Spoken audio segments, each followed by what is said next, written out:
Okay.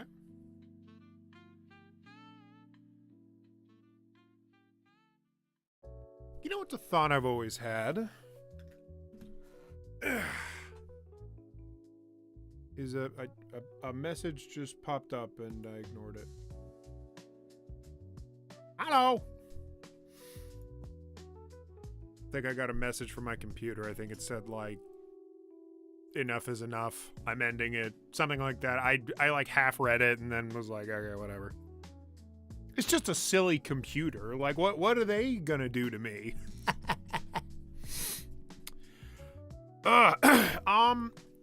I just had a spur of the moment thought, and I'm going to follow my nose wherever it goes and see how this looks. I'm thinking of, like, changing a few things. Like, for example, the bloop, get rid of that. And what if, wait, no. Not the, yeah. What if I just made the chat, oh, so smaller? Put it over here, let's say. And ultimately, what I'm thinking about is taking my... What's being selected right now? Background? You're not... No.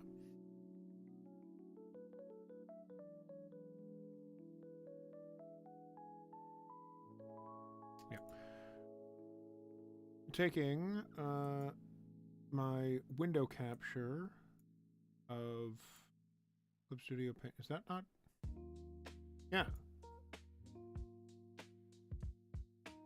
Oh, because it's a record station. Oh. Anyway, taking that, moving you out temporarily.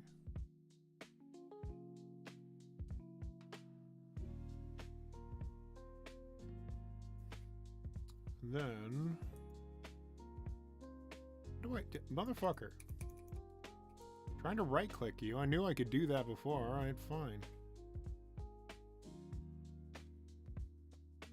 But can I just like not, can I not right click right now? Yeah, I can right click, you assholes. And I could right click before, you assholes, but fine, I'll do it this way. Ultimately, I'm thinking like, oh, what if I made like screen a little bit bigger? I always watch like other streamers and I'm just like, man, their streams look like way better than mine. What is the secret sauce? And a lot of the time what it is they just like fill up their screen. They actually fill the screen out, whereas like mine is often kind of relegated to the corner. Your computer's already talking about ending it? Man, Linux just didn't really work out. On the contrary, I keep finding like little things that make me go like, oh my god, I'm so glad that I switched.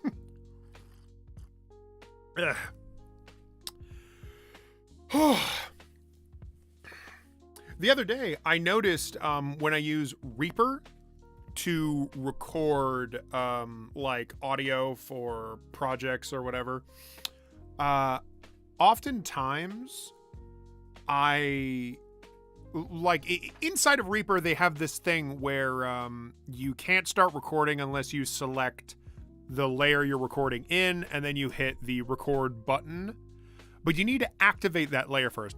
And when you activate the layer, what Reaper is supposed to do is open up the microphone so you can hear your voice as your, oh, good morning, rather, good evening for me, Orful. Yes, for me, though,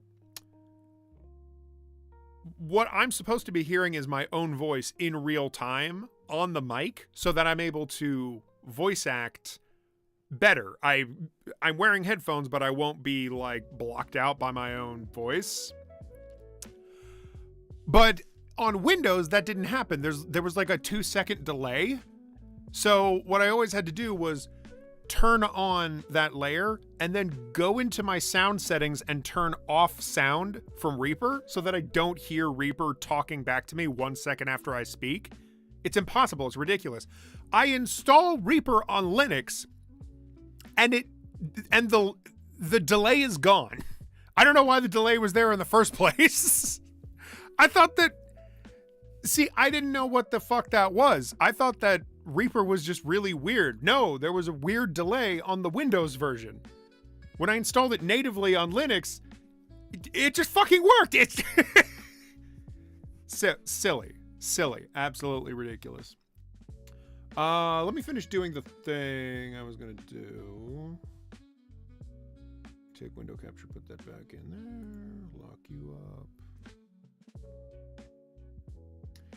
up. Something I was thinking about recently was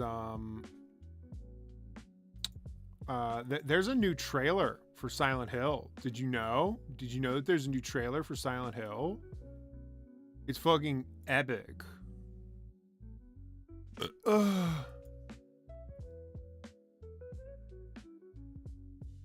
Yeah, brand new Silent Hill game. Can you believe it?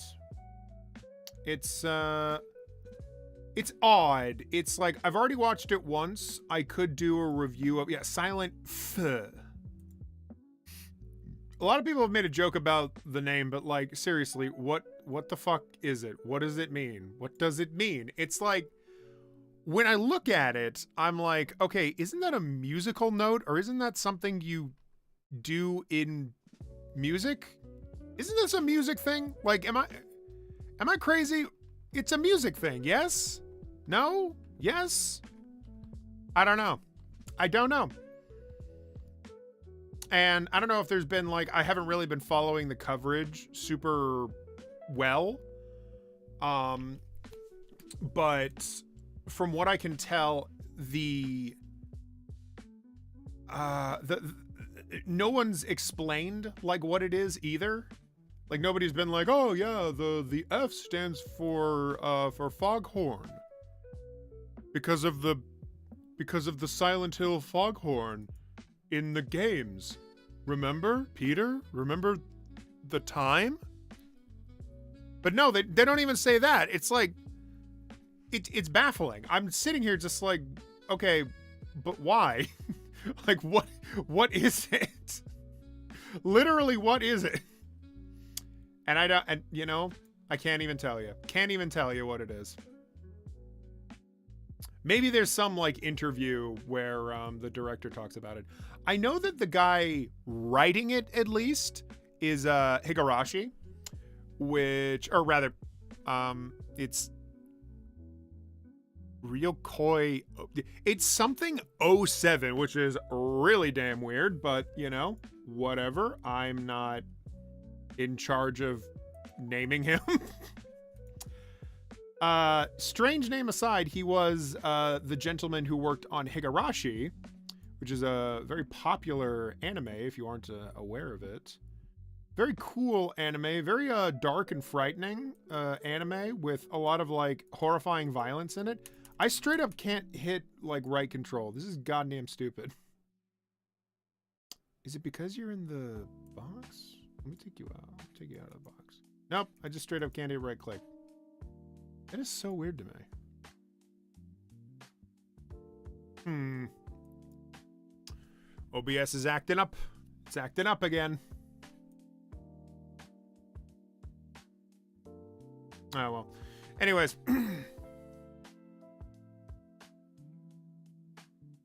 Apparently it's going to have some references to the previous installment. I mean, I would hope so. I'd hope it would make like, some reference to it. I'm feeling a little weird about it, if I may be so bold. I'm feeling a little strange about the Silent Hill F game. Just because it's like, how do I put it? It's like, Silent Hill is really weird right now. Like, it's going in a very like odd direction that I'm not sure if I should be like complaining about it exactly, or if I should just let things happen and see where they go. You know what I mean? Silent Hill for a long time has been a very strange series. Like, a lot of people like to say, okay, finally, I am doing the art now. I'm here for an art stream, which I don't usually do. Hello there, Honoroid. Yes, all I'm doing is working on art for a little bit. The boyfriend wants to go for a walk later. But that will be for later.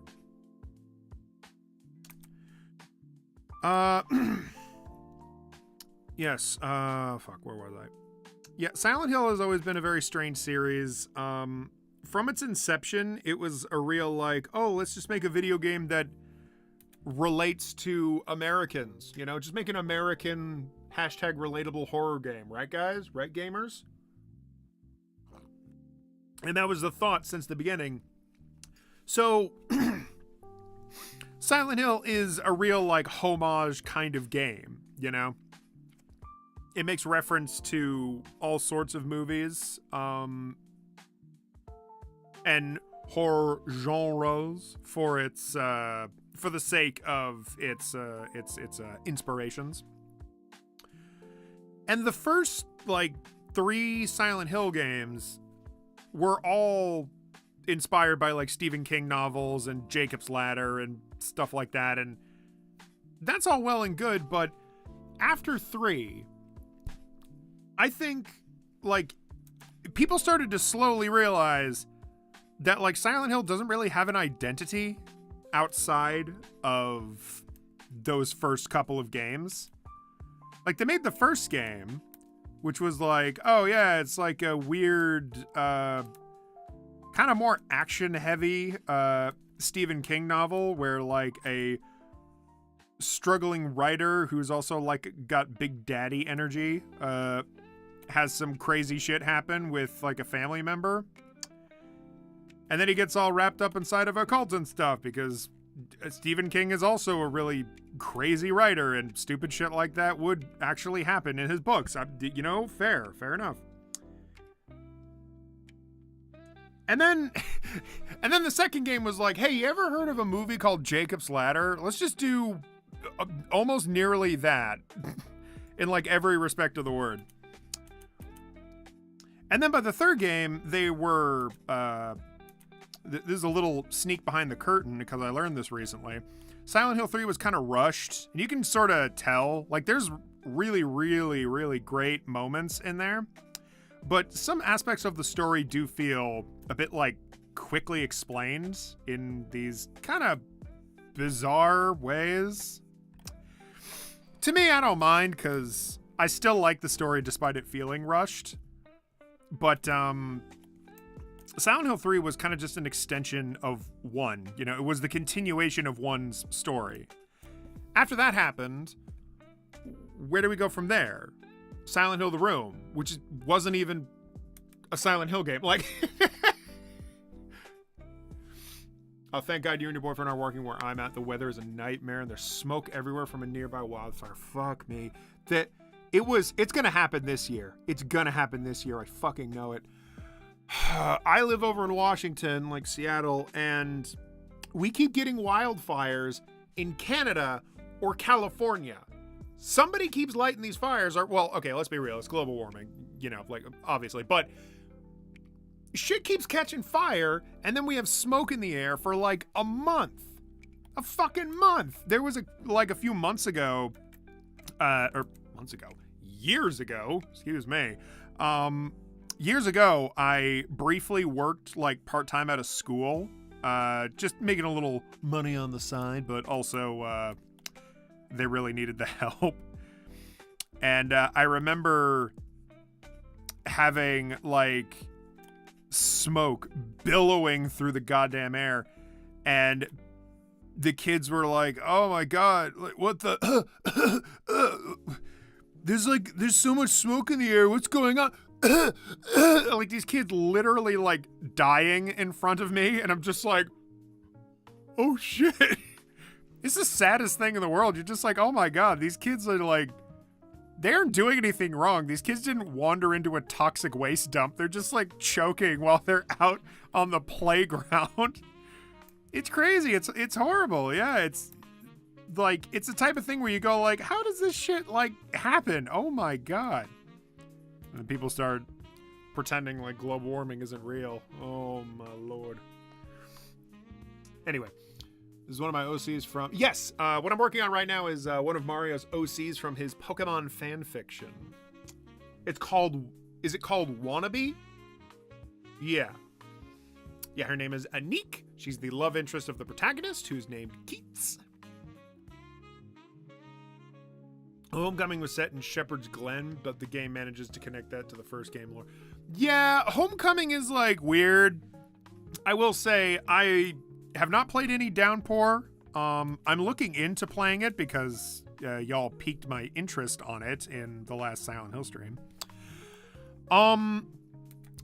But I have played like some of Homecoming, and I'm just gonna say it, like, I feel like there may be defenders of Homecoming at this point because some folks have, like, you know, come around on it. Maybe you grew up with it, so there's a little bit of nostalgia. I'm just saying, it's not my thing. To me, it feels very like generic PlayStation 3 vibes. It reminds me a lot of the time it came out. The scares really weren't like doing it for me. I will say, Homecoming's not like super bad or anything. I just wasn't really connecting with like the world or the gameplay. It's rough. It's rough. I don't know. Maybe I can like sit down again with it, give it another try, maybe stream it again and see how I feel. You know, when I heard that Konami were planning to make more Silent Hill games, I was really hoping they finally make Silent Hills. Yeah, Konami was like, we're not gonna finish Silent Hills. We're still pretty dedicated to that awful idea we had. But we will make Silent Hill games. And we'll also make another Silent Hill movie because people wanted that.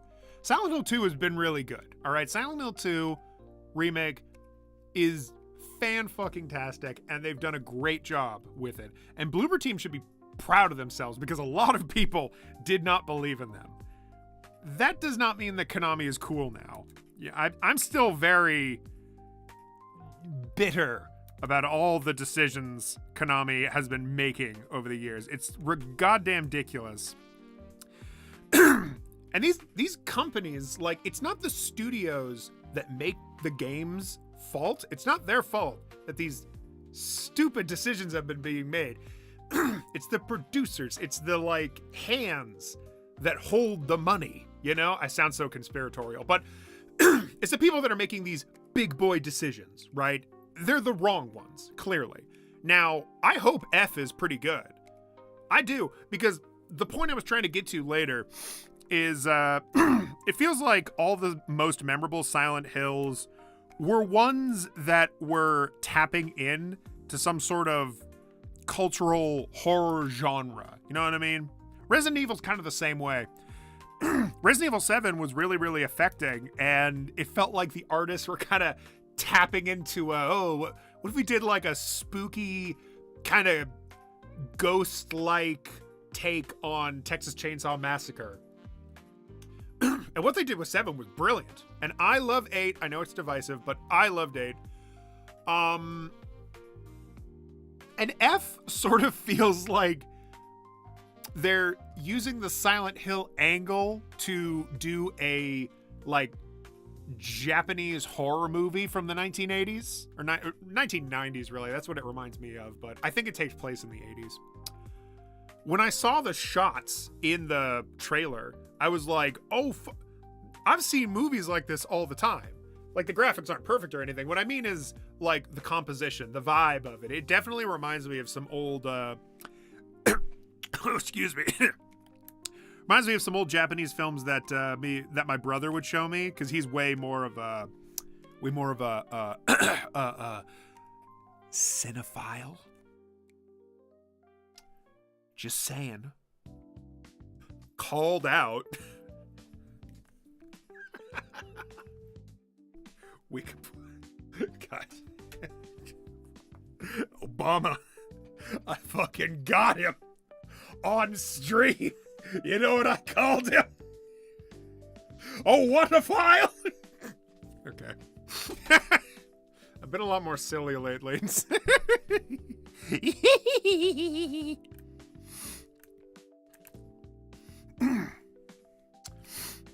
But yeah, I want F to be pretty good. It feels weird though. It feels sort of like Fatal Frame. You know, like I look at it and I'm like, this doesn't... If this wasn't called Silent Hill, I wouldn't think it's a Silent Hill game. So, and that feels weird. Inherently, it feels very, very weird, you know? That being said, I mean, I've always been told Fatal Frame is a really cool series, so I don't know. If they just tap into that Fatal Frame, like Japanese schoolgirls in peril vibe, maybe that'll work for them. Maybe that will be the best idea they ever had.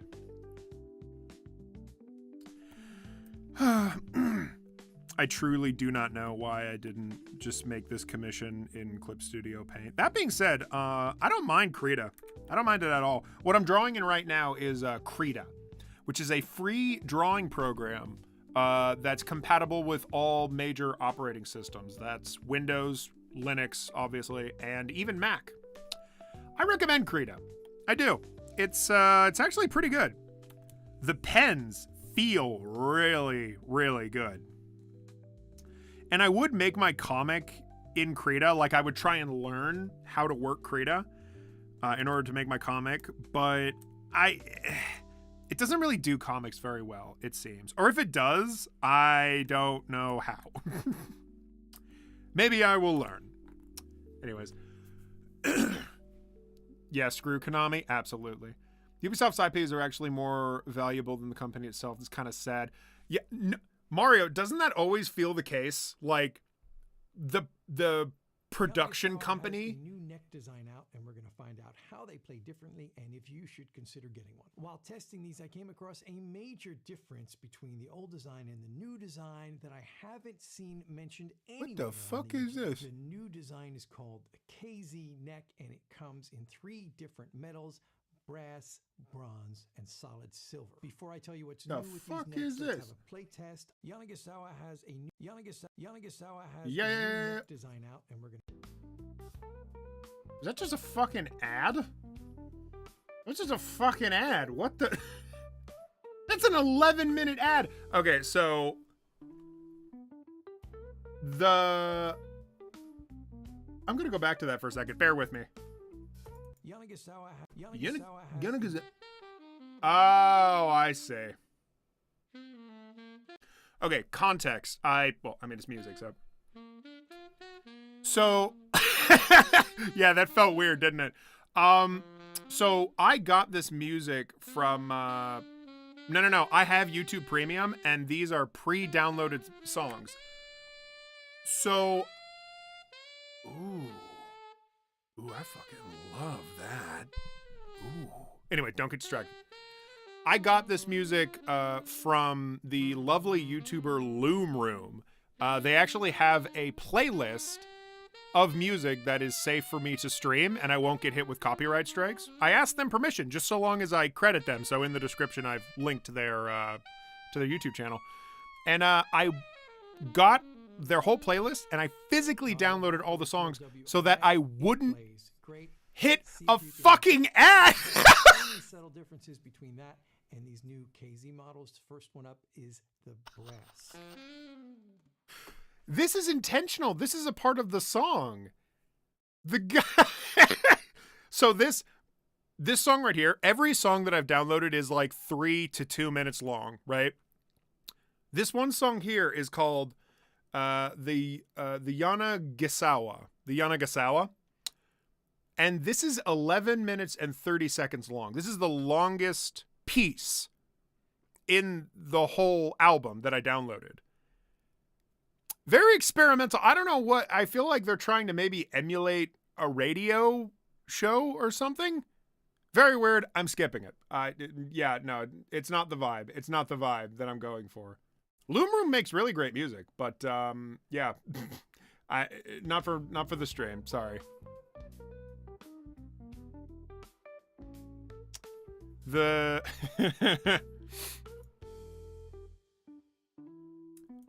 Could you imagine like ads just like popping up on on my fucking computer, like with these pre-downloaded songs that don't require an internet access for me to listen to? Fuck's sake. Anyways, oh man, I totally lost my train of thought. And removed the open world aspect because Con, you've been saying an entire thing and I've been absolutely ignoring you.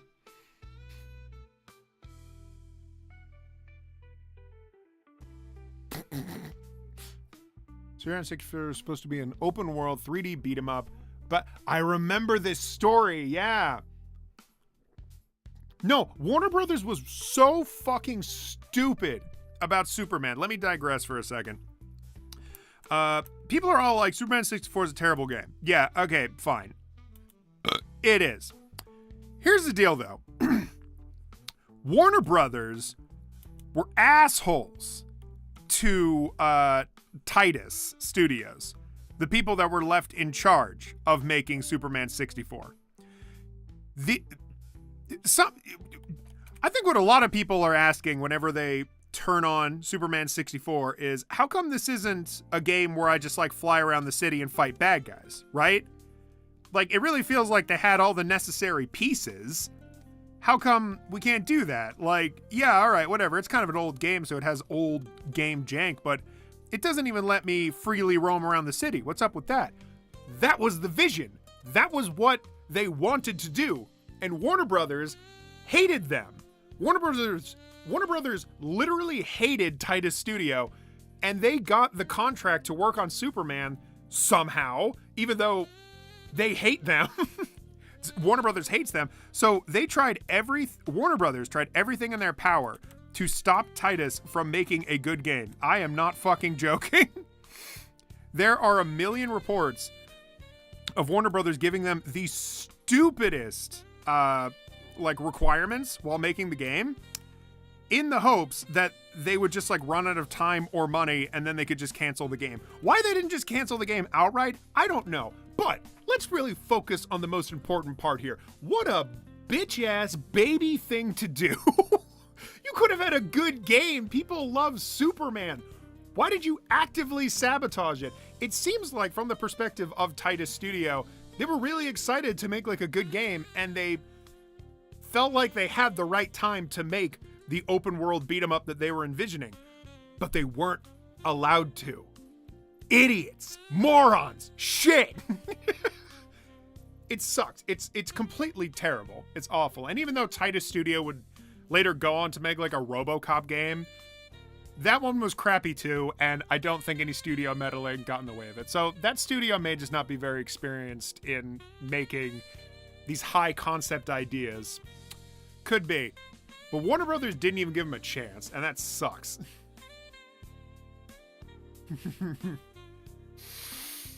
From a YouTuber, not an official band, so to speak. Need a pop punk song to play in the background. I got one. A pop punk song? Ooh. Superman the Animated Series is a great show. Give or take Zod, Doomsday, and Mongol. I need to finally watch the animated series. I keep being told it's good, and I love the Batman animated series. I feel like most people did. Oh my god, and I fucking love the recent Batman animated series, Batman the Caped Crusader. Oh, shit. I was rewatching like a scene from it, and I'm like, man, this show is just so fun. It's just such a like comfort show, you know? It's just a fun Batman show. Fucking A.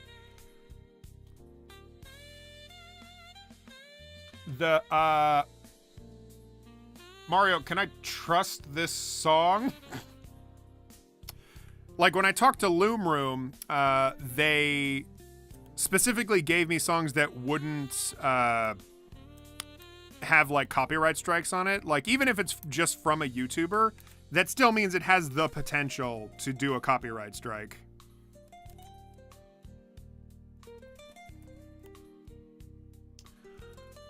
Titus made Artie Lightfoot, an alright platformer. Okay. Yeah, like, I feel like Titus was dealt a really bad hand. And it seems to me like they definitely had maybe some personal issues when it came to programming, but they had maybe some personal issues when it came to design and design choices. Sure, fine, whatever. In the case of Superman 64, though, I think a lot of that was not their fault. That's my hot take. Superman 64 could have been good, and they just weren't allowed to make a good version of that game. That's why it's so shit. That's why it's so amazingly shit. I think the ultimate revelation from watching Angry Video Game Nerd for years and years, when he, with his signature catchphrase, "What were they thinking?" I think in some trace examples, what they were thinking was, man, this game is shit, but I can't do anything about it. That's that. Ship it. I'm ashamed of myself. I've made a bad piece of art, and now it's out there forever to be remembered. Now, sometimes games are just shat out. Sometimes you get like shovelware or whatever, where it's just terrible. And those games are worth pointing at and mocking and being like, what the fuck is this? Like, they got a quick buck for this shitload of fuck, as the king has said. But sometimes a game truly is made with love, and then it just gets fucked up. It just gets fucked up by meddling or whatever. Now, sometimes meddling can strangely lead to a good game. There was a lot of meddling around when it came to the development of Resident Evil 4, but all that meddling and goofing about led to not only a really solid game, Resident Evil 4, but inspiring two other gems, Haunting Ground and the Devil May Cry series, believe it or not. Yeah, sometimes working in like a studio environment with like producers and like multiple people that you have to collaborate with, sometimes that can just feel like a suffocating just agony of constantly trying to do the thing that you know you want to do and you know is going to be so good, but then you just have like these hands and these voices, these people that are just like on, just constantly stopping you, constantly asking for revisions, constantly just getting in the fucking way. But sometimes collaboration is exactly what you need to realize not all of your ideas are perfect. Sometimes you actually need someone to say, wait, let's rethink this. My comic, whenever I finish a script for a chapter, I usually send that script over to friends, and I'll have them, once they have time, obviously, they will read through it and tell me if there's like anything I should change, anything that's weird, any like aspects of the story that maybe just don't work the way that I think they do. And I think that does me a lot of good. I think it does a lot of writers really good when you have like one or two people looking over your work to kind of give you a second opinion. Because you can really get trapped in your own head and really think that you're like a super smart and intelligent and really talented writer, and then you get like overconfident and you churn out a terrible product, and you only realize that it's terrible once it's out in the open and strangers are looking at it and critiquing it instead of, you know, friends who will be a little more constructive and helpful, you know? He'd rather eat the rotten asshole of a roadkill skunk and down it with beer. He's the angriest gamer you've ever heard. He's the angry Nintendo nerd. You know, one time in one of my Phoenix Wright reviews, I think it was the first one, I had a joke where I said like, so it was thought that was the killer, and then I take off my hat and I stare into the beautiful sunset, and then epic music plays. Well, the epic music that I picked out was the Angry Video Game Nerd theme, but like the epic version, which was used in his, what was it, like, Treasure Quest or something? That series of Atari games that if you won it back in the 1970s, they would have given you a prize of gold and like a sword and a crown and shit. Yeah, they used this like really epic version of the Angry Video Game Nerds theme, and I loved it so much that I'm like, I'm gonna put it into that joke in the Phoenix Wright video. Yeah, fuck yeah. I remember there was a comment about that specific moment where somebody said, "Oh man, is that the Angry Video Game Nerd theme? That dude fucking sucks, and all of his fans are so shitty and annoying." I remembered reading that and being like, what? What the fuck? He wasn't even calling out me. He was just saying, "Oh, I hate the Angry Video Game Nerd." And I'm like, what? What the fuck? It's a kind of awkward position you're in where, like, people aren't really making fun of you, per se. It's more they're calling your interests trash.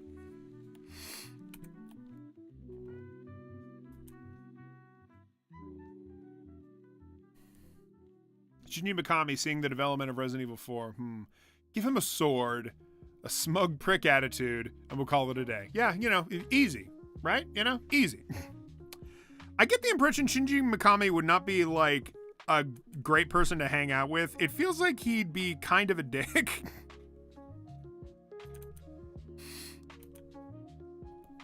I feel like he kind of, based on the like interviews he's had and the way that he just like writes characters, I feel like he gets a kick out of being, you know, kind of abrasive with people, which is probably fun for most. For me though, I'm like, oh no. I can appreciate you from afar, Shinji Mikami. I don't know if I'd ever want to hang out with you though.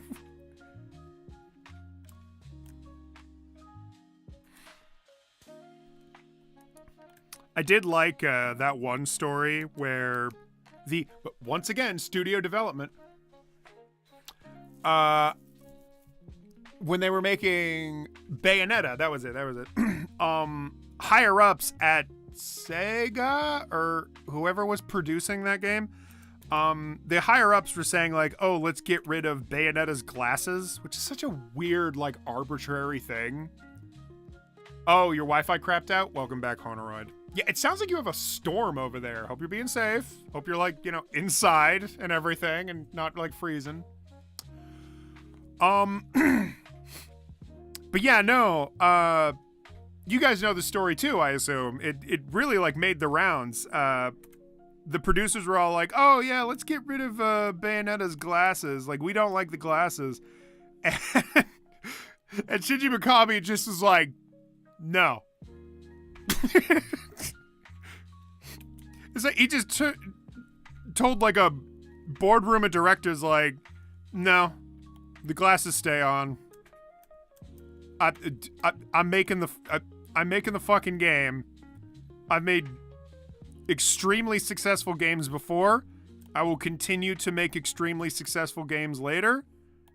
This is stupid, the thing you're asking of me, to get rid of her glasses. It's so minor. No, we're keeping them. Fuck you." And I love that. I love it.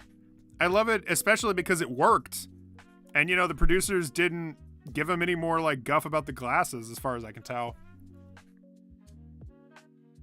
It's such a dumb thing, too, to, like, get hung up on. I assume this is like oh, she's not hot if she's not wearing glasses.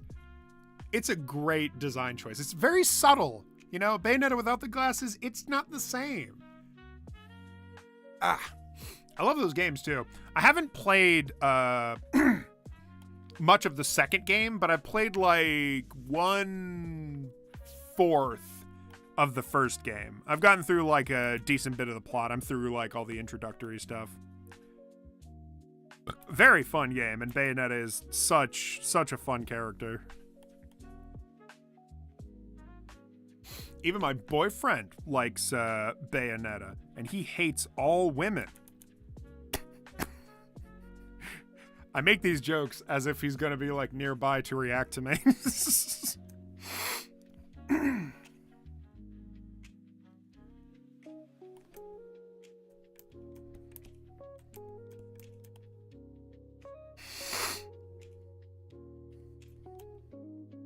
Also, Khan, I think I read that,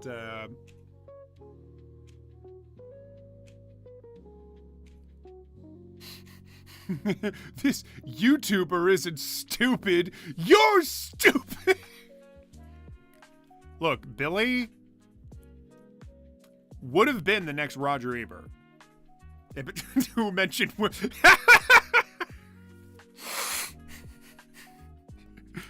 You have to put a tip in the swear jar. You said the no-no word. Not in my house.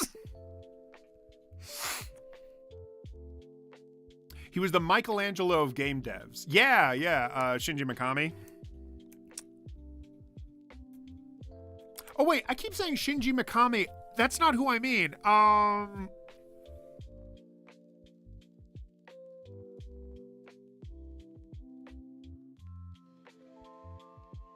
Who is Shinji? I need to look this up. I'm Shinji Mikami. That's not who no. I'm not thinking of, no. Shinji Mikami was the director for Resident Evil 4. Who made Devil May Cry? Director of Devil May Cry. I fucked this up 27 times. I continually forget his name.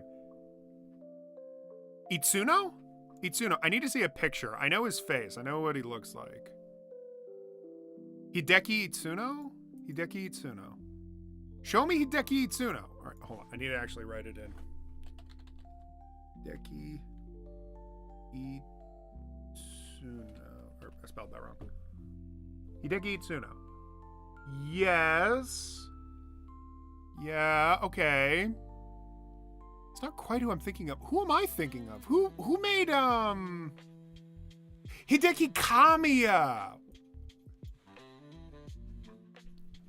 Hold on. Hideki Kamiya.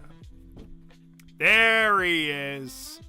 Yeah, this whole time I was thinking of Hideki Kamiya. Yeah. Was it not Hideki Kamiya who initially conceptualized Devil May Cry, but then Devil May Cry 1? But then I guess it was Itsuno that went on to do the series, because I have this memory of it was Itsuno that did the series. Shinji Mikami is the father of Resident Evil, so that's why I was confused. Shinji, it's usually known to be a bit of a marshmallow. Yeah, Shinji Mikami. No, whenever I think of Shinji Mikami, I think of how he was told to make the first Resident Evil game because he didn't like horror movies. So he was like, I don't like horror. And they were like, that's great. You need to make the horror then, because you'll just pick out all the things that scare you. Which is that's a weird idea, but I guess it worked.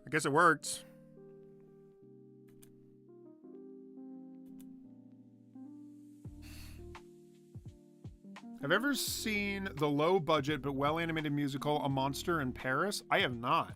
Saw it once or twice on YouTube, and I've been getting clip suggestions for some reason. I've never seen that. Are you on my Discord? I think there's a link for this video. Link to it. I want to look it up later. Yeah, Hideki Kamiya. He was the one that was all no, the glasses stay on. That was Hideki Kamiya. I am so terrible with names in general, but names in a language I don't speak, it's agony. I look like the biggest moron in the world. Oh my god. I seriously have an issue with names. I don't know what it is. I will hear someone's name over and over and over and over and over again, and I'll remember it, and I will know what your name is. But then every now and then, it's just gone. And then I will struggle to remember it, and that makes it worse. I still don't know what your name is. And it's just fucking agony. I hate it. I don't know what it is. I feel like I have a brain tumor. It's so embarrassing. But, whatever. Oh, you don't got Discord? I see. I don't know. I guess I'll just have to look it up later. All good. And now Kamiya is back at Capcom, reviving his original studio Clovers, and is working on the sequel to Okami. Is he? Really? I didn't know that. Capcom devs say that since he was a shy and scaredy cat kind of person, he was perfect to make a scary game, and his introvert side showed on the off-putting Did he write the dialogue?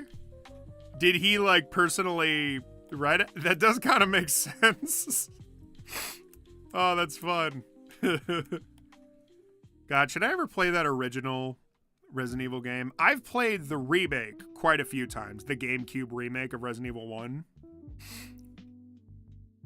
Okay, I have a question for the chat. Curious how y'all will feel about it. Would you ever want a version of Resident Evil 1 that plays like the remakes of Resident Evil 2, 3, 4? Because they started with 2, and then they did 3, and then they made 4. And now it's like, oh, okay, let's make 5. And it's like, well, wait a sec. How come we're not making 1? How confusing is this to an entire generation of kids and teenagers that are like, oh man, this new game came out, Resident Evil 2. And they're like, wow, this game rocks. Where's 1? Oh, well, 3 is like coming out. Okay, yeah. Let's play 3. Yeah, okay, 3's pretty good. Where's 1? Where's Resident Evil? Like, where's that shit? I don't see it on Steam. Except, well, I do, but it looks like a different game. Where's Resident Evil 1, guys? Oh, 4's out? Okay, I guess I'll go and play that. These games are all, like, pretty damn good, you know? They all kind of, like, look the same. They have a real distinctive style. Where's the first Resident Evil? It's just kind of strange, like... I've played the shit out of the first Resident Evil game, right? So I'm not in a huge rush to see the first game reimagined on the on that new RE engine. But it sounds kind of cool. Like, I'm not totally against it. I would kind of like to see the original Resident Evil on, like, with the over-the-shoulder camera kind of thing. I think that'd be kind of a different dimension to the game, maybe? Ref around last year was because he was losing his creative edge around the people working there. Oh, was that Kamiya? Kamiya is known for his harsh and brutal statements on social media. Yeah, see, that's what I was saying earlier, is like, I feel like Kamiya would be like a guy that I respect, but not a guy that I'd want to hang out with. It's a bit of a myth, since some names on the credits of Resident Evil 1 are fake, so no one really knows for real if he indeed wrote it, but it's possible. It's true. Like, anything is possible. Came out on PS1, remade on GameCube, then the GameCube version got remade for a modern platform in HD. Totally expect them to remake the first game again just to be similar. Yeah. Yeah, that's weird. You want a Resident Evil remake? Remake Resident Evil. Boy, that was hard to say. Remake Resident Evil.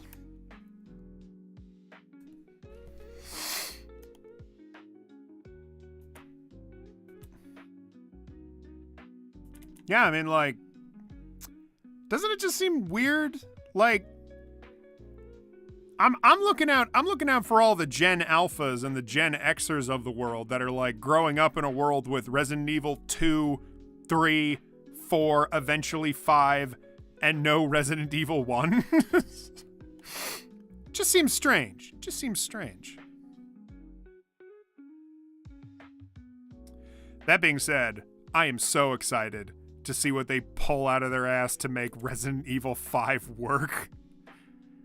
Resident Evil 5 conceptually is a strange idea for a game. But the way they've directed these Resident Evil games feels like they're kind of trying to more legitimize the story. They're trying to be like, no. Let's, you know, take these Resident Evil stories and try to make them, you know, fun to like watch, fun to experience. It's not just like, oh, haha, look at how like dumb these Resident Evil stories are. It feels like they're putting in the effort to try and make it like a legitimate story. But 5 was so weird story-wise that it's like... I'm fascinated. No one gives a shit about Code Veronica. I hate it. I think Code Veronica is the one that deserves it the most. Code Veronica is literally like the definitive sequel to Resident Evil 2, right? Like, what's going on?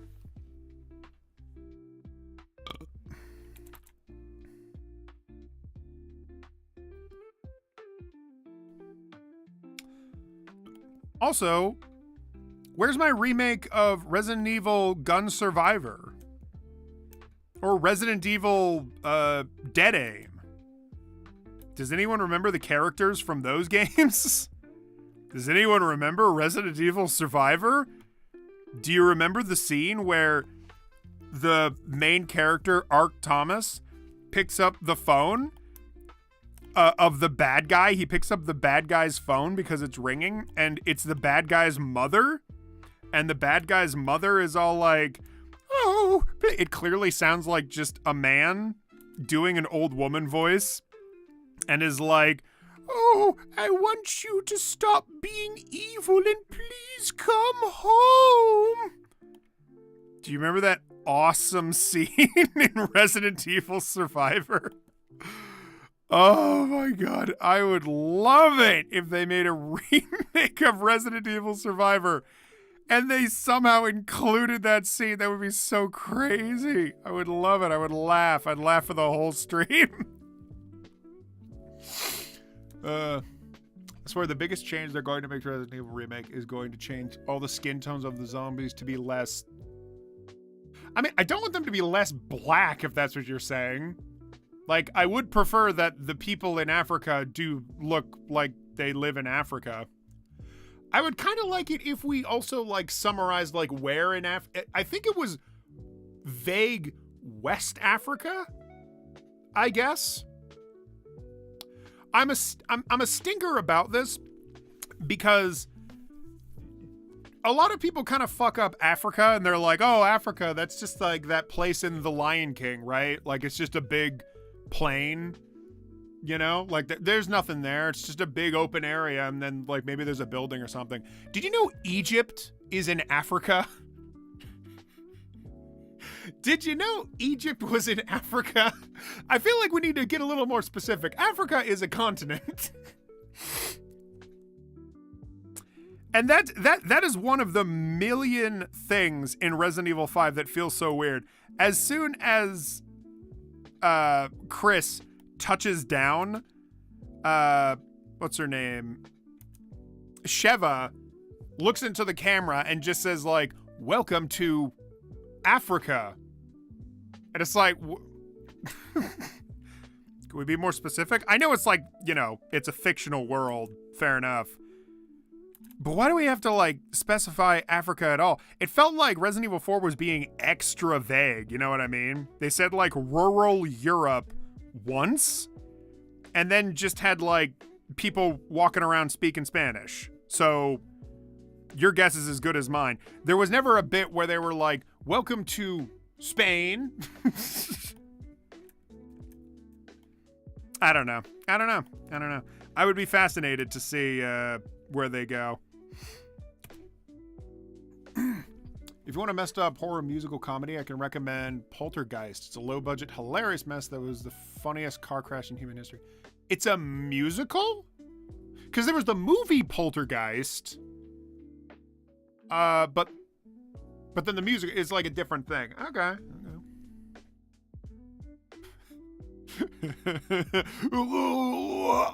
My head.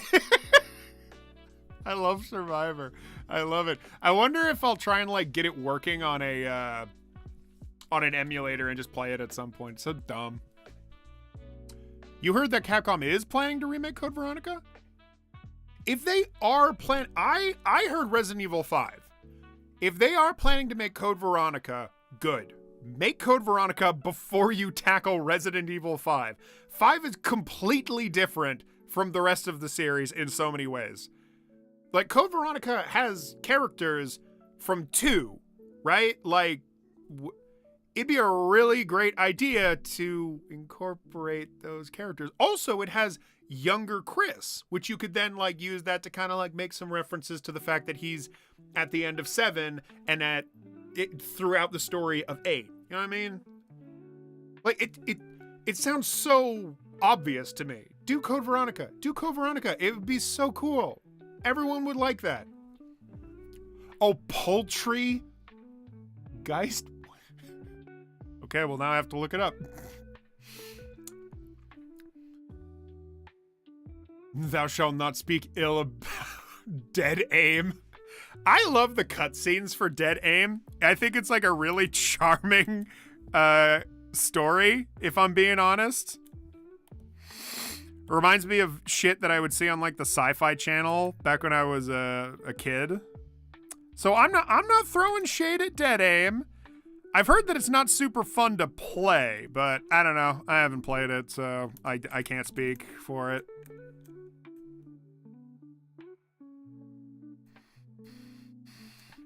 Oh, you were talking about glasses earlier. Speaking of which, I need to follow through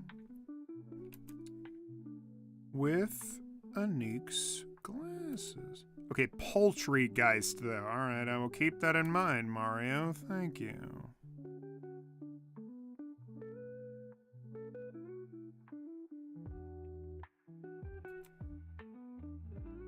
Damn. Yeah, some of the tools I'm still not used to. Like, the fuck is this?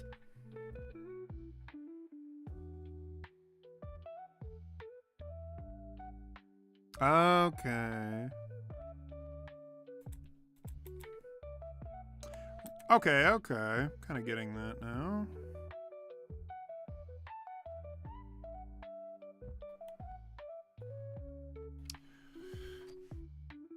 The other Capcom would make that change because they're going to expect people to make a statement about it. I feel like people should make more of a statement if they're not black. Like, if we're in Africa and they're not black, I feel like probably a bigger thing that they need to cut is the scene in Resident Evil 5 where you go into a weird village and you're fighting like 7-foot tall black men with like tribal masks and big spears, and they're like making ululululu noises at you.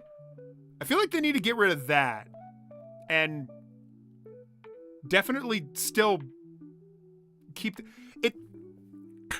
Resident Evil 5 at its core is a really bad idea. Like, I feel like changing the skin tone is just completely forgetting that the whole point of the game is a bad idea.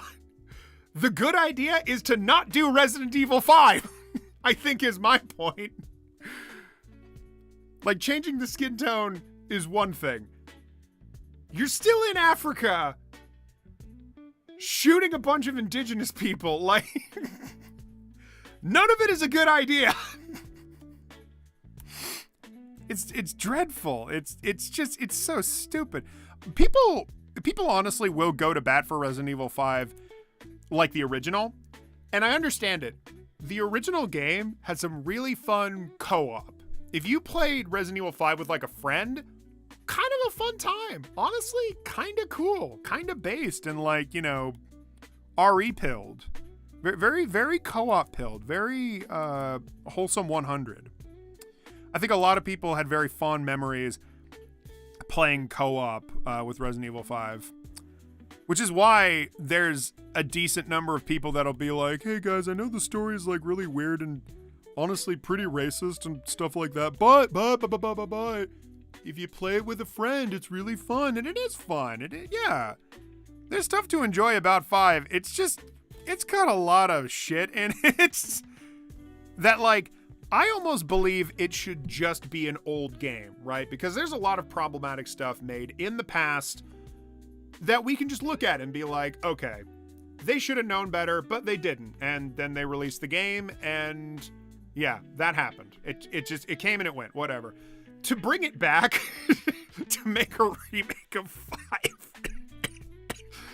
I don't know. I'm fascinated to see what they do.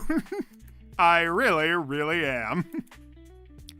But before we even get to that,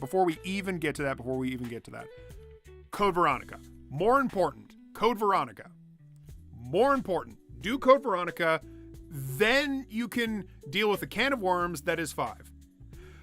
Then you're gonna have to deal with 6, which is like just actually fucking terrible. So good luck with that one too. That one is like, just make a different game at that point. Now the controls for Dead Aim are some of the worst on the franchise. Are they? Yeah, that's what I heard. Got a lot of gross out humor in it. Oh, Poltergeist, yeah. But the game was made to be played with the light gun.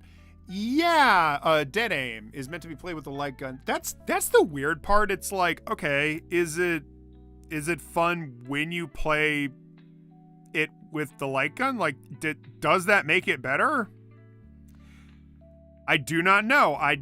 The only critics I've seen, I don't remember mentioning the light gun. On the other hand, Bruce, the main character, is the only main character that gets the girl at the end, and she's Asian too. Suck on that, Leon.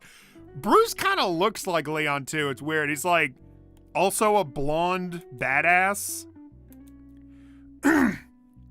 Only difference is Bruce has like a country accent. Hey there, babe. Looking fine in the moonlight.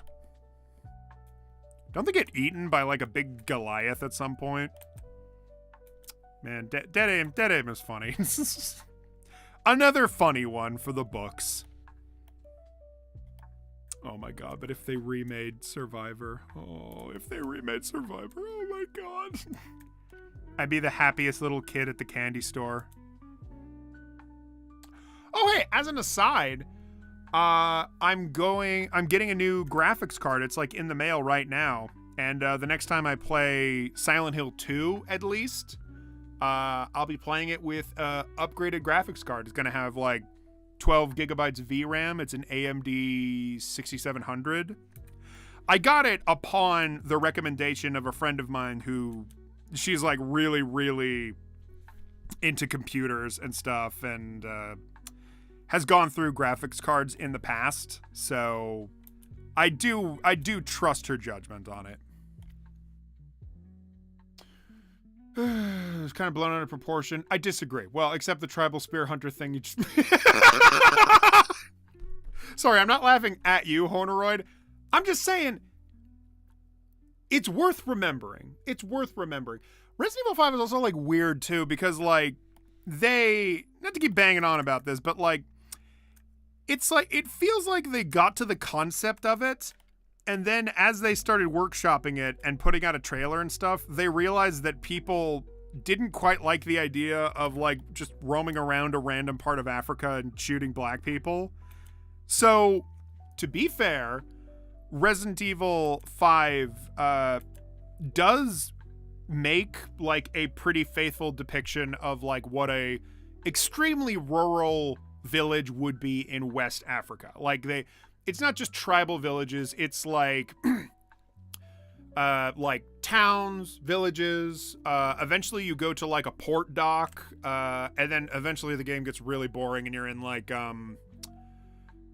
these kind of like military encampment things. But it's like you're not just in like one place, right? Like they do try to diversify it the same way that they did with these like rural Spanish villages out in the middle of nowhere. They made an effort to actually do research on what these locales in West Africa would look like. Fair enough. And the level design is quite creative in Resident Evil 5. They actually have quite a few sets that are pretty fun. The concept is just fucking weird. It's still, like, there will never be a bit where it's not weird unless you are a person that also lives in Africa, which would be kind of cool, actually. You'd have to make a new character. But it's weird to be, like, an American soldier, especially Chris Redfield, who's very, like, oorah patriotic guy, just, like, going into a village and just, like, shooting everybody. I don't know. It's not the worst. It's not awful. It's not terrible. It's just, to me, it seems so weird and tasteless that it feels like something you do in like the PS3 era of gaming. You know, there was a lot of games like that, right? It reminds me, you know what it is?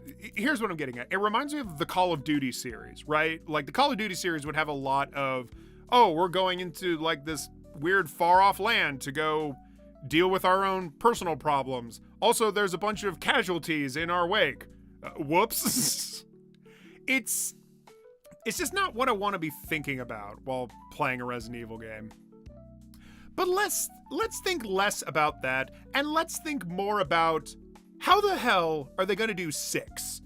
6 isn't even problematic in the way that I'm thinking, right? Like, it takes place in America, in New York, I think. And it's like, it's bonkers. How the fuck are they going to do 6? Forget 5. Like, if they follow through with 5, they have to do 6, right? What are they going to do? Let me say something. This is actually adorable. When I was 12 years old, I was just starting to learn about Resident Evil because I had grown up playing 4. And then when YouTube was invented, because I was a child when YouTube was invented, I started discovering YouTubers that talked about the other Resident Evil games because I would watch videos about 4 and then people would talk about the other games and yada yada. So I, as a 12-year-old boy, made up a fan fiction in my head of Leon and Chris meeting up in Raccoon City because the outbreak has gotten so out of control that they sent in the 2 best guys, Leon and Chris. And while they're there, they team up with all the other members of the games. So they meet Ada, and they meet Barry, and Jill is there also. Everyone's there. They're all in the city, and they're all shooting and fighting zombies. That was my real fan fiction that I made up when I was 12 years old. And that's also basically the plot of Resident Evil 6. So when that game was announced and it came out, I was like, wait a minute, this reminds me of that fan fiction that I wrote. What the fuck? I will say I did have some fun times playing co-op with my brother. Just like 5, I feel like 6 has plenty of funny moments. But, I don't know. As a full package, I'm not about to recommend it to anybody. It's really, really jank. And the story's like nothing. It's not nearly as funny or campy as 4. It's just, I don't know. I don't recommend it. The way they... Full credit to the studio working on these Resident Evil remakes. The way they've been going about it's great. I love the Resident Evil 4 remake. That remake is that game is fucking good. It's fun, it's scary, it's like everything. They even take a pretty good stab at the story and try to make it a little more like legitimately well written, which is like, you know, good on them. Good on them. There's certainly aspects of the remake that feel a little like, I don't know. Not as fun as the OG game. But those moments are few and far between. It's just little stuff, like I wish that Leon said a few more of those familiar lines. And Ada's whole story felt like it was more fleshed out, sure.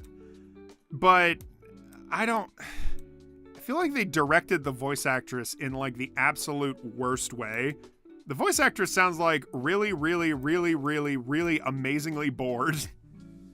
Which is strange. Like, Ada in the original game had so much, like, fun, campy personality to her. And I was kind of hoping that she'd come alive a bit in the 4th game. I did like Ada in the Resident Evil 2 remake. I know the voice actors changed between games for some reason. But, yeah, the change, I didn't care for it. Hey there, a little bit greener. What's up? We're talking about Resident Evil right now. It's too much like an action game. Yeah, and it's also a fucking mess. Also saw Bruce as a lucky idiot with charm. Everyone outsmarts him, steps into traps, gets knocked out, but somehow ends up surviving, and at the end reveals that he was the one playing dumb. Yeah, I liked Bruce. I kind of like Dead Aim. I like to watch Dead Aim. I would never want to play it, but the cutscenes are fun. The cutscenes are fun and they're funny.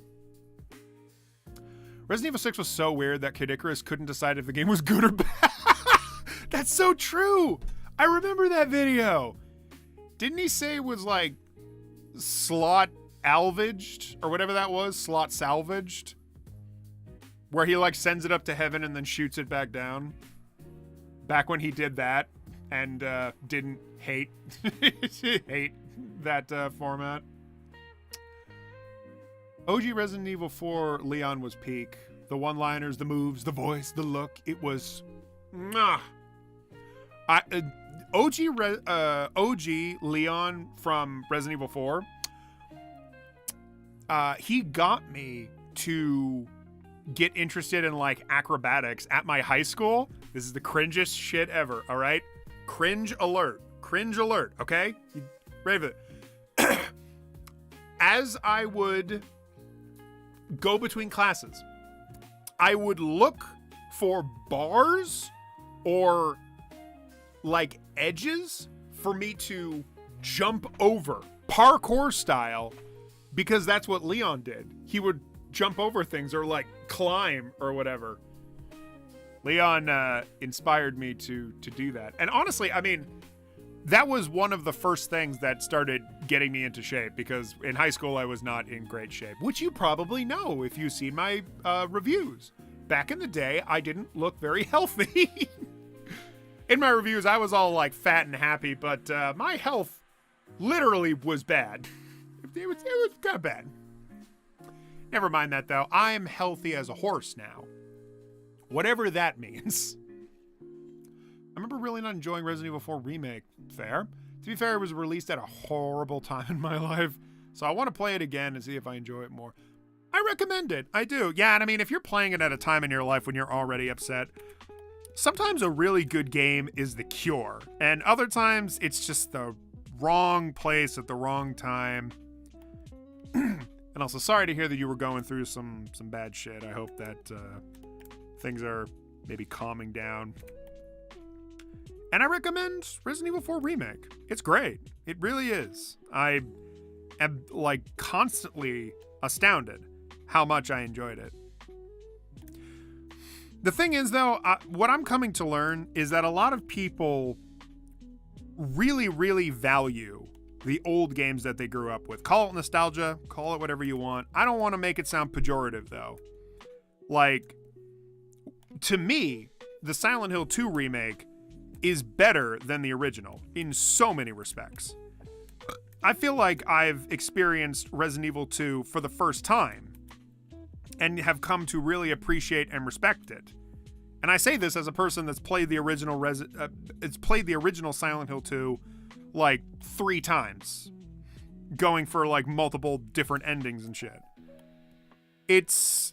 But playing through the remake, I genuinely am getting like emotionally invested. I love the characters. I love the voice acting. I love the level design. I feel like I'm experiencing Silent Hill all over again, viewed through a different lens, through a gameplay style that actually makes the combat fun. With the over-the-shoulder camera that puts me in positions I hadn't been before. Like I've said, I feel like I'm experiencing it all over again. And the joy and the mystery and the fucking panic that Silent Hill originally gave me years and years ago when I got Silent Hill 3 from a Value Village, all of those feelings are coming back to me for the better. I love the Silent Hill 2 remake. I love it so much. There's a lot of people that still prefer the original Silent Hill 2, and I don't get them. I don't get it. But I'm not gonna be I'm not going to be pissy about it. I'm not going to be in. All right, yeah. Because we both like the same game, pretty much, right? Like, I feel like we can both agree both games are good, technically. Both games are they're good games, yeah. So let's just agree on that. I don't want to, like, start comparing them. It feels gross. It feels wrong. It feels very, like, immature of me. Let's just appreciate art. That's not cringe, that's raw. When do we learn to dodge? When do we learn to dodge death lasers? Come on, guys. Hey, Wub, welcome. How we living today? We living all right. We living okay. I made a horrible mistake and I read the news today. Bad idea. Apparently the UPS, like, signed a fucking deal with Doge, which, if you are, in the know, I won't talk about this too long. Doge is the fucking Elon Musk group, and UPS signed a deal with them, which made them, like, cut 10,000 workers from them. So I guess that's gonna fuck up the mailing system now. Pretty sick. Oh, also, this is a bummer. This is a bummer. I'm gonna make it quick. I'm gonna make it a quick bummer. All right. I heard news from my boyfriend that ICE, basically the modern day KKK, has been taking in, like, immigrants and people that are just visiting the US. It feels like random people, and they're basically putting them in camps. It's awful. It's awful. It's awful. It's awful. ICE is really bad. Did you know that? So it's like, life is okay for me. Right now I'm doing okay, but the mood, it's getting pissed. It's getting pissed. It's getting fucking mad. And I really worry for the people around me. So I'm trying to be supportive right now. I'm trying to, hearing that news was part of the reason why I wanted to stream. I want to feel like, I don't know, I can, like, get a sense of community, let's say. Get a little sense of community. Can we not talk about politics? I'm keeping it short. Keeping it short. And Honoroid, don't you roll your eyes at me. I could talk about whatever I want on my streams. But even I don't want to talk about this forever. I bring it up at all because I feel like a lot of people are just choosing to not talk about any of this. And that's the thing that kills people. Bad time to be a Mexican. Actually, the stories I've heard, certainly so. The stories I've heard was, like, there was a guy from Germany that was over here temporarily because he was, like, a tattoo artist. And he got intercepted for some reason. There was a guy from Canada who had, like, a business here. And he got intercepted again. So that's cool. I'm sure, like, Mexican people are getting hit the hardest. But it's everybody. It's evil. It's pure evil. Can you believe it? Remember when Doge used to be a crypto meme coin? Is Doge still a meme coin? Like, is that a thing anymore? Man, shit just keeps, like, changing, like, real fast. First it was a meme coin, now it's an evil society that kidnaps people. You bought a bunch of cool shit. Well, okay. We'll shift gears a second. The Ninja Gaiden trilogy got a lot of hitless boss achievements in MGRR. Wait, the Ninja Gaiden trilogy? You mean the NES games? Because goddamn, well done. I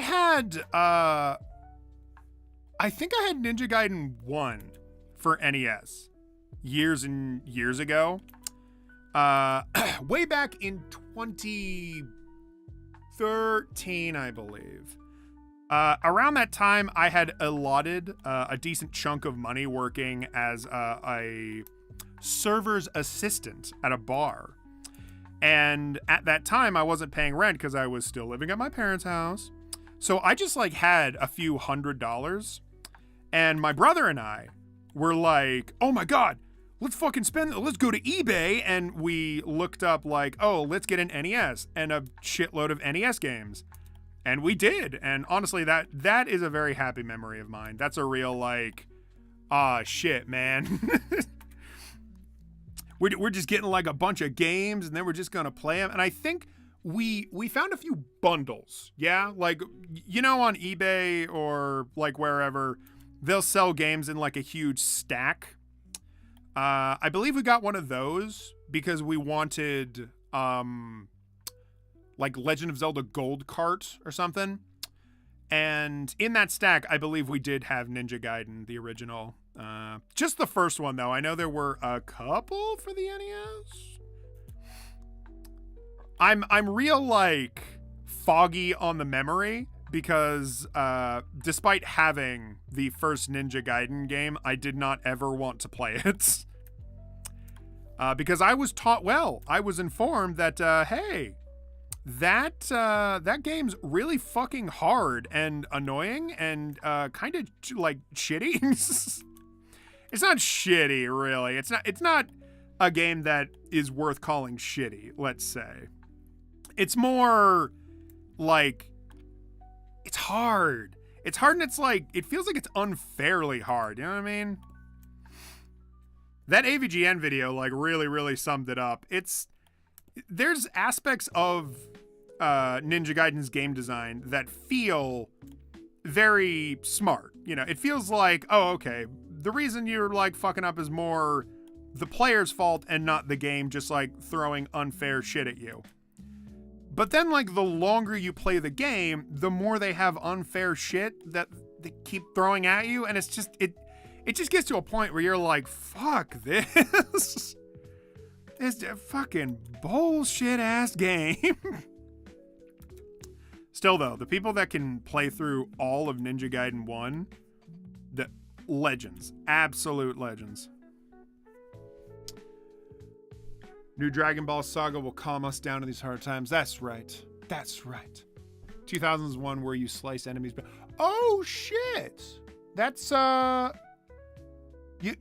talking about the 3D ones. Oh my god, my one of my best friends back when I went to community college, we both sat down and we played one of those games. I do not remember which one, but those games compared to the original NES games are a lot easier and kind of more fun because they're not just a huge pain in the ass.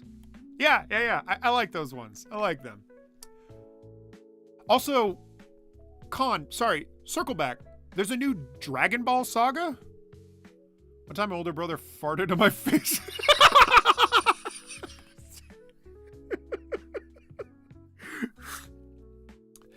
I'm such a stupid asshole and I laugh at the dumbest things. One time my older brother farted on my face.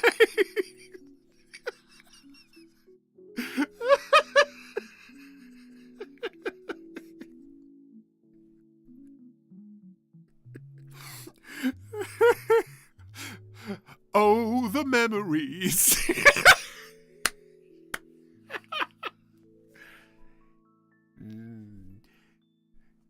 Nice. I feel like that's absolutely happened to me at some point. Someone farted on my face. Except I think it was like a friend when we were like camping. I used to do a thing. Here's a cute little story. My dad really wanted us to go camping a few times, so he got this like great big tent for us to sleep in as a family. You know, it'd be like a big tent. It would have space for like 3 or 4 people to just like lay down, and then room for us to like put all our stuff. Big family tent, whatever. And we did use it a few times, but there were some summers where we were like, I don't know what to do with this. We just have like a tent. So I would take that tent and I'd put it in my parents' backyard and I would just live in that tent. I intentionally lived outside in that tent and I would only like come in for like food or whatever. And I invited my friends over sometimes and I'd be like, hey guys, let's sleep in the tents. Come to my tent, everybody. And honestly, so peaceful. So fucking peaceful. My parents had like a nice backyard. that I was very lucky to grow up in, where it had like, you know, a couple trees surrounding this like fenced off area. So waking up, hearing like, you know, the trees and like the birds and the stuff just kind of swaying around you because you're immediately outside. It's like you got the nice warm summer air kind of like coming in, so you're not too scared to come out from your sleeping bag. Yeah. And one of those nights, one of my friends, I think, farted on my face. That I feel like that's when it happens. It's kind of messy compared to the 3D. The Ninja Gaiden's kind of messy compared to the 3D NGs. 1 and 2 come in different editions that the community loves to compare a lot. They tend to differ in quality a lot. Can you smell the winds of change? You hear that? You hear the winds of change. Man, what a creep. Also comes in 2 editions, but everyone agrees that the re-release is the better one. Oh, well then just get the re-release. What is this new Dragon Ball show? Honoroid, I do understand what you mean. With Toriyama gone, it does feel kind of wrong. I'm still curious, like, what's it gonna be like? Oh fuck, I deleted the entire layer.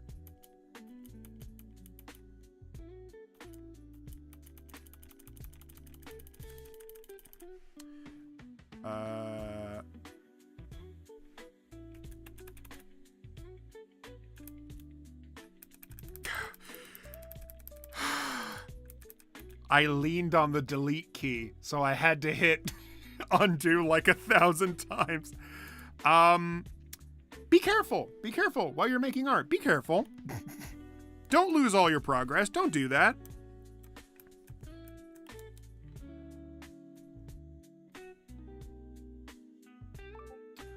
Anyone see that new crappy Captain America movie? No, I really don't watch Marvel movies. It's been a long time since I watched some Marvel movies. I stopped at Endgame because that felt like the right place to stop. And you know what? People seem to be confirming that for me. Always appreciate a good Monsters, Inc. reference. Yeah, thank you, Cone. I skipped it and it just didn't bother. I mean, all of these movies seem really shit.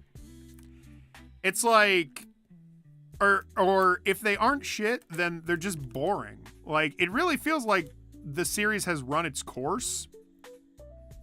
It's kind of cool that they want to make like, oh, this is a like new Captain America, but I don't know, man. Like, that original story with Captain America felt like what made it extra cool was that it was part of the bigger cinematic universe. You know, that whole event of the cinematic universe has come and gone. Since Endgame, I can't think of another Marvel movie that has been worth watching, you know? Which is like, it's sad, yeah. And it's kind of shitty to say like, oh, what, we just can't make Marvel movies anymore? Like, what? Just because Endgame? And it's like, well, no, you can, but you gotta make them like interesting. All these Marvel movies kind of just feel like how they felt with the original run of Avengers. Like, they all kind of have that vibe about them, and I think everyone's bored of that shit, man. Do something crazy, do something wild. Do something like Japanese Spider-Man, where he, like, gets in a mech at some point. Just do something shockingly different. Because it seems like what they've been doing with these recent Marvel movies is just not especially interesting. Clearly it's not working. People do not like them. Look how they massacred MODOK. Look how they massacred my boy. I was talking about a different person, Vic. I was talking about Irobe Khan B. I keep fucking up his first name, and we keep having this conversation where I fuck up his first name, so I call him Khan. That's why I agree with Martin Scorsese.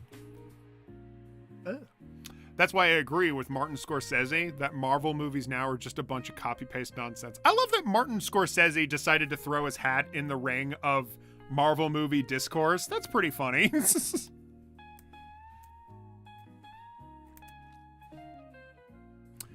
All right, I need to wrap up soon because boyfriend wants to go on a walk, and this is about the time where I told him I was going to go on a walk.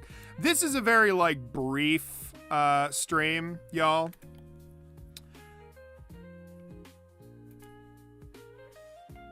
I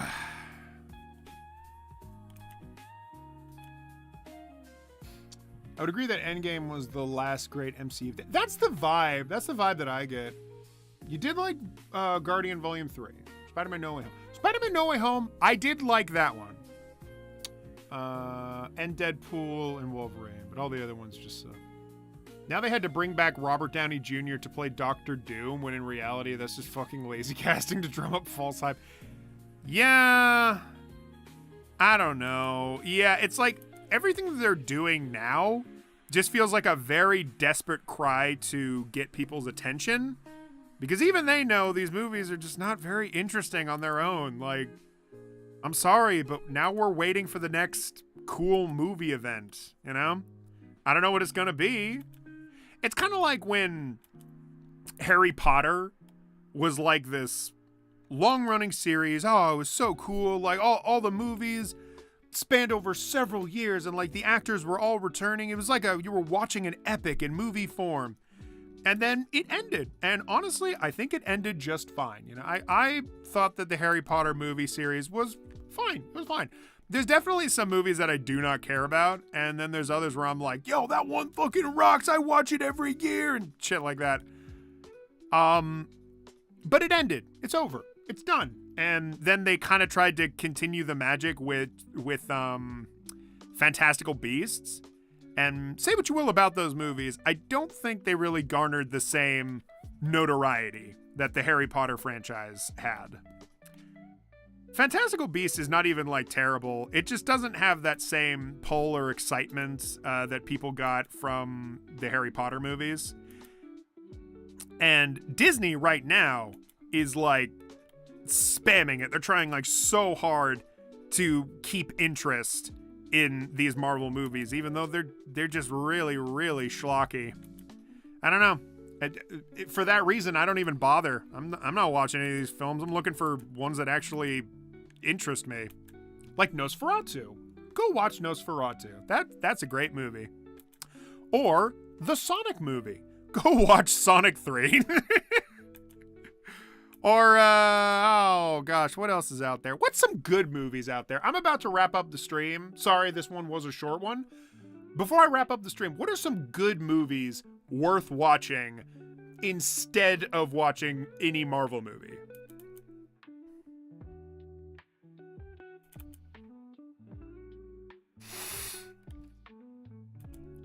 I already threw my hat in the ring and said Nosferatu and Sonic. So, like, what else is there? What are some movies that are out right now? Wasn't there a movie that came out recently that was about, like, a guy had a sex bot and then he jailbroke it and then the sex bot tried to kill him?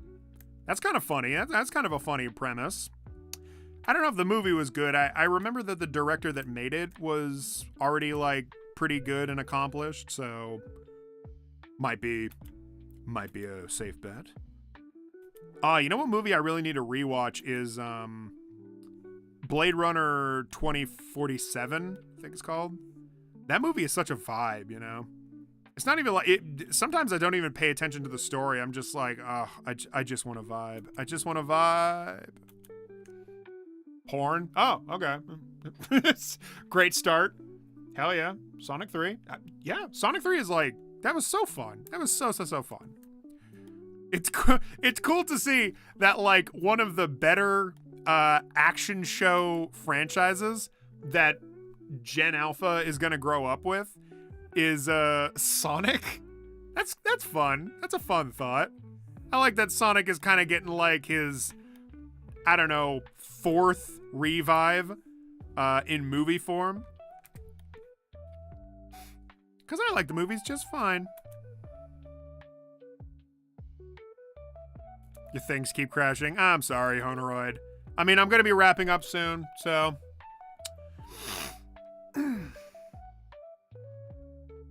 Yeah, all the stuff that's coming out in theaters, like, frankly, I don't even watch stuff in theaters anymore, so Whenever something's like coming out, like the hot new movie, I'm absolutely missing it.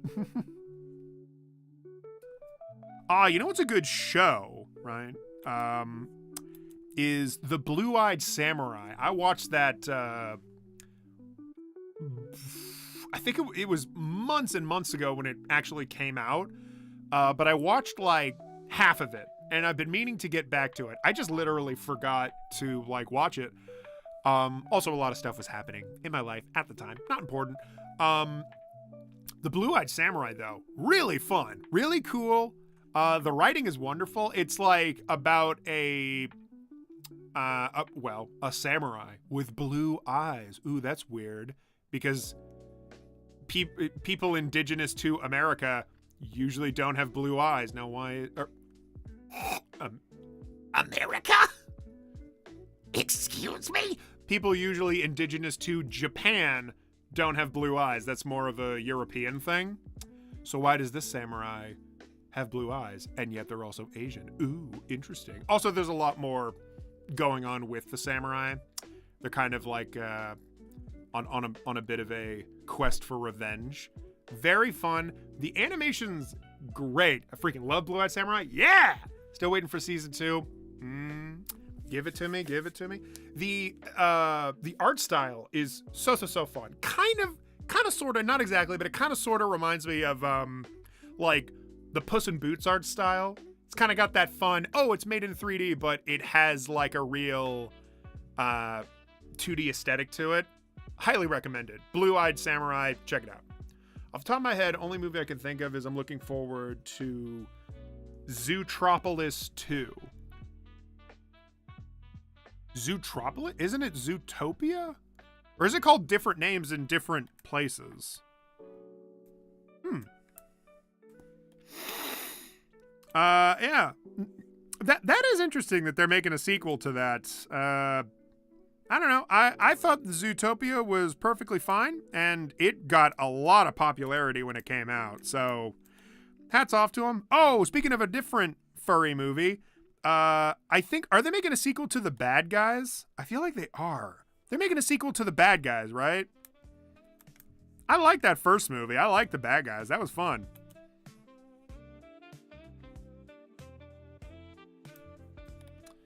Yeah, Zootopia. If they are making a sequel to The Bad Guys, then great. I'll be watching that. Hey, you know what? The furries, they're eating good. Excuse me, eating well. Pardon me. Excuse me. All right. I actually got some pretty good progress with Anik on this stream. It only took me an hour and a half. Great. All right. This is the first stream in a while that I've actually done in it's called Zootropolis over here. Okay. Damn. Zootopia, Zootropolis. They both sound good, don't they? You know, I'm fine with either name. Yes, no, but I was going to say, this is the first stream in a while that I've been able to stream in 1080p, which sounds like, yeah, so what? Like, people stream in 4K nowadays.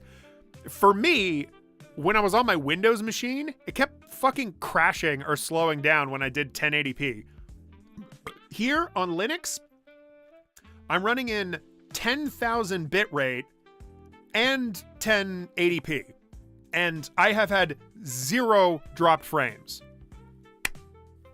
I'm so fucking glad that I switched to Linux. My opportunities have really opened up, let's say. Very happy with Linux. Very happy with all this. I think the next stream that I'll do, which maybe will be in a couple of days, I might... Sunday. Sunday. Yeah, I said I want to keep streaming on Sundays. Okay, this Sunday, I'm going to go back to Sly Cooper, which is just in like 2 days. So hold me to it. I'm going to do Sly Cooper on the next stream. All right. There's so many sequels. So many sequels. Can I share the artwork I made of that samurai tiger character? Oh, did you share the artwork? No? Yes? Maybe?